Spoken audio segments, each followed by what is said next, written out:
Hello, BookTube. I've got a little mail for you today on a surprisingly eventful morning here at Hyde Cottage.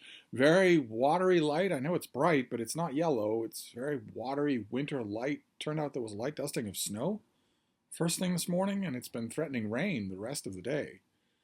I imagine that this sort of unsettled precipitation type weather is the front. It's the leading edge of this drop in temperature that's forecast for the rest of the week.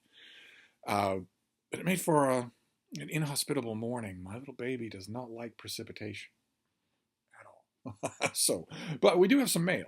It's a small mail haul. It won't go on forever and ever. It shouldn't go on forever and ever. Like, for instance, we have the Martha's Vineyard Gazette with me and Deb on the cover there. This is a newspaper from an island off the coast of Massachusetts that loves its nature. And one of the things I love, one of the glories, I know everybody that gets the Vineyard Gazette loves the columns in the back. But one of the things I love about the Gazette is this amazing, original cover artwork. There's always a big, high-definition black and white photo on the cover, which is great. Then we have something that would ordinarily be a cause for joy for me, the Times Literary Supplement, the TLS, the foremost literary journal in the English-speaking world. I would ordinarily put off everything else and dive into the latest issue, but I looked at the table of contents for this issue and immediately knew that I would throw this in the garbage unread. That's a shame. I hate that. I'm sure that I will miss a lot of fun, but nevertheless, if I'm going to miss it, then it's certainly not going to be. It's going to be missed on this channel. But I also got the London Review of Books, which is also a great literary journal. And in this case, there's a lot of stuff in here that I'm really interested in. There's this thing. I looked at the table of contents. I haven't actually read the issue yet, and I saw the kind of thing that always gets my heart pitter-pattering just a bit. Colin Kidd does a review of Stacy Schiff's new biography of Samuel Adams. And I reviewed it myself and read it with great care and attention. Samuel Adams is one of my 5 guys. And even so, or especially because of that, when another critic goes at it at full length, Colin Kidd will have 10 times the space that I had. You always wonder, does it have a glaring problem that you somehow missed for whatever reason? Is there a thread running through it that another critic sees that you didn't see?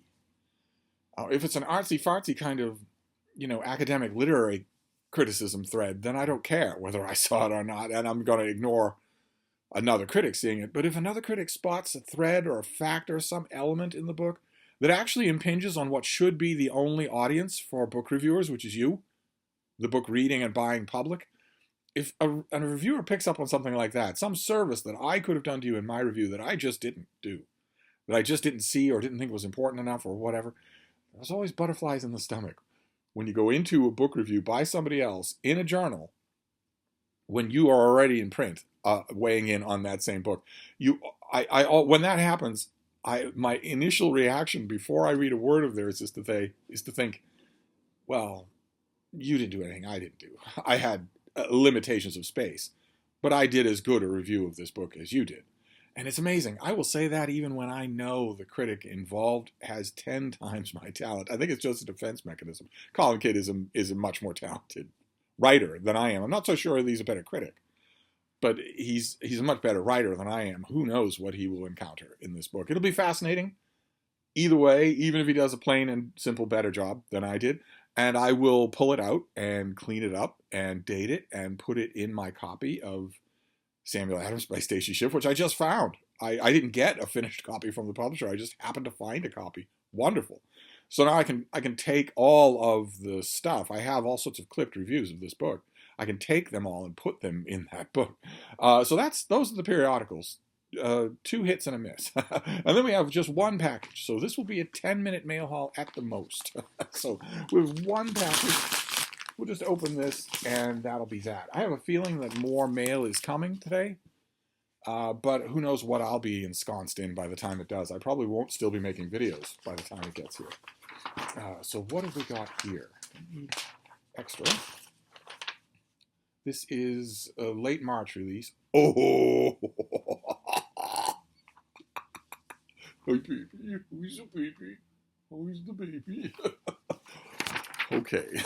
All right. Well, it's only one book this morning, but it's a Steve book. And the reason that the bean is ostentatiously yawning is because real Steve books tend to make other people ostentatiously yawn. They tend to do that. Tom Ellie Books will be interested in this book. Jason Harrigan, bless him, wherever he is, will be interested in this book. Mark Richardson, Preacher's Kid, will be interested in this book. Not many other, Faith and Books will be interested in this book, but not many other people.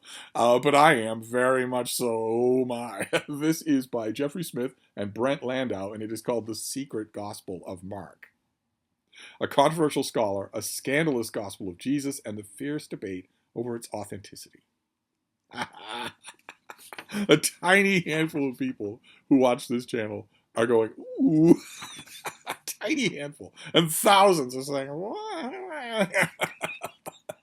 Let's see what we have here. In 1958, at the ancient Christian monastery of Mar Saba outside of Jerusalem, Columbia University scholar Morton Smith claimed to have unearthed a letter written by the Christian philosopher Clement of Alexandria and containing an excerpt from a previously unknown version of the canonical Gospel of Mark. This excerpt recounts a story of Jesus' apparent sexual encounter with a young, resurrected disciple. In recent years, an influential group of researchers has alleged that no secret gospel or letter of Clement existed in antiquity and that the manuscript that Morton Smith found was a forgery, created by none other than Smith himself. Oh no, is that where you stop? Oh my god, that's where you stop. That's not good. You can't stop there. Do we have anything more? Let's keep going. Maybe more was on the piece of paper that I discarded. In this book, Jeffrey Smith and Brent Landau enter the controversy surrounding this document and argue that the secret gospel of Mark is neither a first century alternative gospel nor a 20th century forgery by a scholar who announced its discovery. Neither one. Instead, this account of Jesus and a young disciple is intimately bound up with the history of Mar Saba, one of the oldest monasteries in the Christian world. In this fascinating work, Smith and Landau present the realities and misconceptions surrounding not only the now lost manuscript, but also its brilliant, enigmatic, and acerbic discoverer, Morton Smith. All right, so I think we're safe in reading the author bios here. Jeffrey Smith is a professor, an associate professor, fellow of the Louise Farmer Boyer Chair in Biblical Studies and director of the Institute for the Study of Antiquity and Christian Origins in the Religious Studies Department of the University of Texas at Austin. Used to live in Austin. And Brent Landau is an associate professor of instruction in religious studies at the University of Texas, Austin. All right, so two scholars working on the book, but probably working together as opposed to over Zoom or whatever, which I've found can often give a better tone to a book if they're working on it together. Oh my. So this will send Steve winging back to his gigantic encyclopedias and dissections of Christian lore and Christian history and whatnot. I haven't consulted with my learned brethren, but I want to stress here that the secret gospel here, this Clement of Alexandria Gospel of Mark, is false. It is a forgery. That's the TLDR here. That's the sort of narrator's voice in Arrested Development saying it turned out to be a forgery. Wherever it was forged, it lacks the provenance that guides the other synoptic gospels. It just does. But that doesn't matter at all. That doesn't matter at all. What matters to me, especially doesn't matter since it was acts of arbitrary human decision that put any of the works in the Christian Bible that we know today.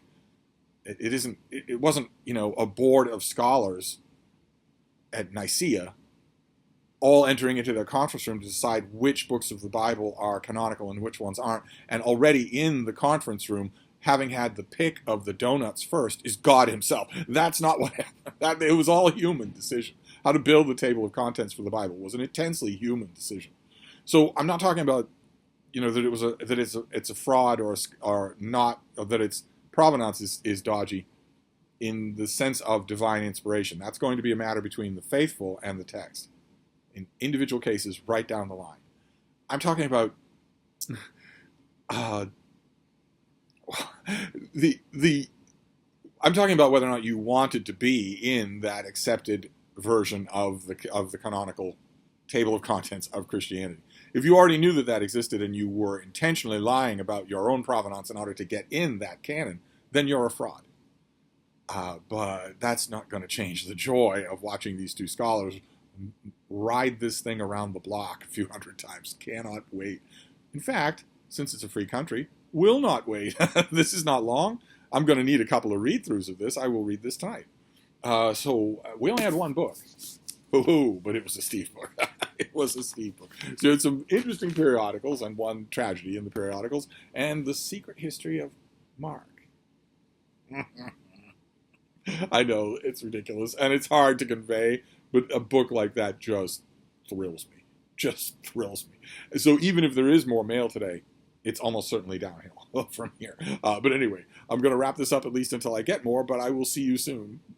Thank you, BookTube.